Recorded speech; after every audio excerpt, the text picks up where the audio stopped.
তো চলে এসেছি বন্ধুরা ছোট্ট একটা মিনি ব্লগ নিয়ে। তো মিনি ব্লগটা কি আশা করি তোমরা দেখেই বুঝতে পারছো। আমার মান্টু সোনা হচ্ছে আজকে টাকলা। তো মান্টু সোনা কেন টাকলা হচ্ছে সেটাও তোমাদেরকে বলবো। তো নমস্কার বন্ধুরা, কেমন আছো সবাই? আশা করি সবাই ভালো আছো, সুস্থ আছো, আর তোমাদের আশীর্বাদে আমরাও এখন ভালো আছি। তো মান্টু সোনাকে নিয়ে চলে এসেছি টাকলা বানাতে।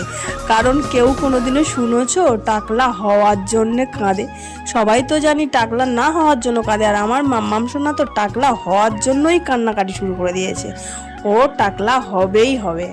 তো স্কুল থেকে এসেই বায়না যে ও টাকলা হবে। তো ওর জেম্মা দেখতে পাচ্ছ এখানে টাকলা করতে বসে গেছে, আর ওর দাদা দিদিরা ওকে পুরো লেকপুল করছে।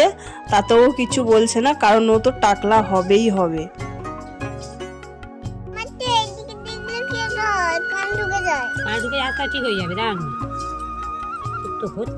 নড়বি না, নড়লে কিন্তু কেটে যাবে। নড়লেই কেটে যাবে।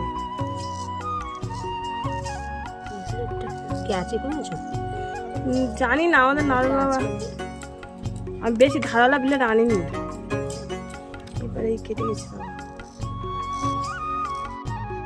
তো মান্টু সোনাকে টাকলা করার একটাই কারণ ওর মাথায় প্রচণ্ড আরে উকুন হয়েছে, আর মাথায় মানে গুড়ি গুড়ি র্যাশও বেরিয়ে গেছে গরম না পড়তে পড়তেই।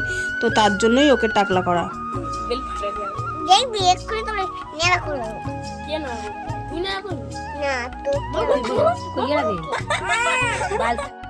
তো মাম্মামের মানে মাথা ন্যাড়া করতে করতে দু এক জায়গায় একটু কেটে গেছে, তো জ্বালা করছে, তার জন্য মাম্মাম শেষের দিকে কান্নাকাটি শুরু করে দিয়েছে।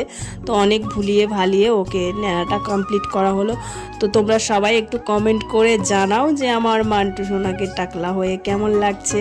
আর ও তো ভীষণ আনন্দ ছিল, আর শেষের দিকটাই কান্নাকাটি করছিল, কারণ কেটে গেছিলো তো তার জন্য জ্বালা করছিল। আর মাম্মামের চুলটা না খুবই হালকা, তো কি করলে ঘন হবে একটু যদি বলো।